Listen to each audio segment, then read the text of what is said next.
Have you ever wondered how work really gets done in your organization? Well, that's the subject of this session, which is called engineering operations. Now, engineering operations is, my personal definition, the flow of an organization that goes from customer request and customer writing a check down to a realized product or system delivered to the customer. So what is the flow? How is the work performed? How is it managed? What are the systems in place in your organization that describe all this? Now, each organization is different. I'll just speak in general terms. And your homework for this is, when you go back to work, try and see what is the flow here. How do they manage the finance? How do they manage resources? How do you reserve computer time if you're working on a supercomputer, for instance? Just that there's usually a way that all this is done. And it helps us as systems engineers, since we touch so many different things, to know how that works. Now, we'll start with who will create the product. Okay, we need people, and not just engineers, but we need people on the teams to write the code, to manage the money, but also, for instance, to do material requisitioning. There could be some math or some physics specialists, who need to help us with the theory. So we'll need their help. So we need to line up the people, and that could be people we matrix in from other departments, subject matter experts, but a lot of times it'll be a line organization. There'll be a manager responsible for a certain part of the product or maybe the overall system, and then he or she will have engineers and some other people working for them. Now, when we go to who will create the product, let's move over to the rule set that needs to be followed. Now, this rule set, I'm narrowing it down to written corporate policy.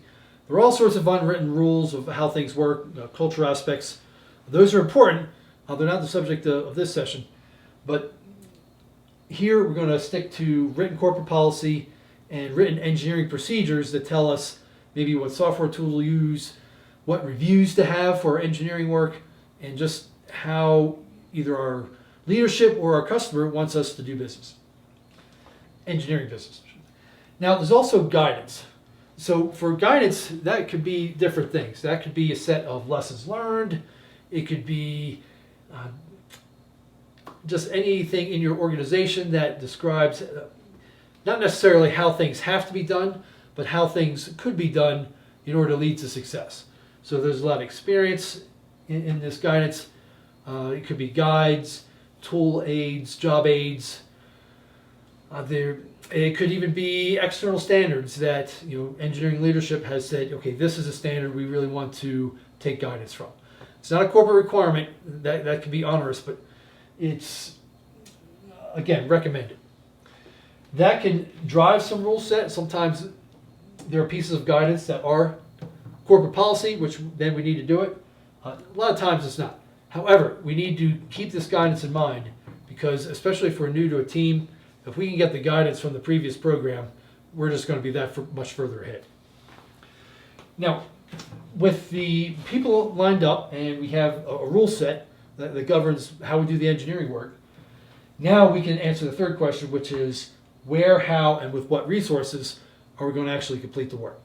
So we've got, for instance, I was on a project where, our product was going to be in the outdoors. I'll just keep it general.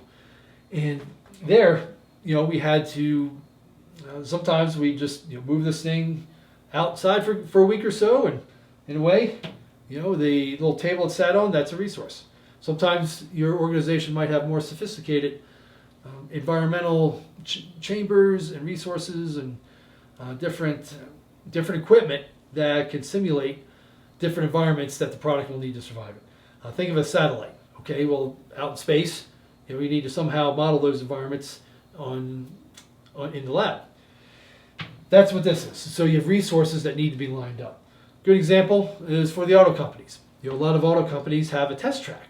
They'll take a prototype car out and with a professional driver, driving around the track and see how it feels. Okay, well, track time can be expensive, so that has to be resourced. We need to know how to reserve track time, and we need to have the people there and then the budget, of course, to reserve that time. Again, there's a different session, engineering operations dealing with finance. Check that out. Message me if you can't find it. But here we deal with the people and then different resources. Now, again, this is in the context of the rule set. And just a final word on rule set, that could either be rules on how the engineering work is done, and also rules in what types of money can be used for what resources, and then rules on just how to reserve, again, test track time as an example. Now, if you can understand all this, or at least get a grasp of how your organization handles this, you're going to be one step ahead and you'll understand your environment. This way, if you make suggestions about how to improve something, people will be able to receive it. Because people have this context. If they've been working for a while, the person running the test track, they expect requests in a certain way.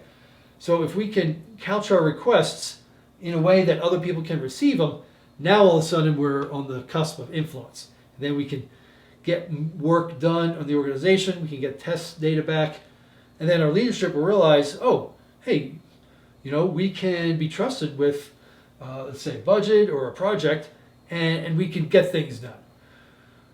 I can't emphasize enough, there's just a premium, no matter what degree you have, no matter your background, no matter anything else, it doesn't matter.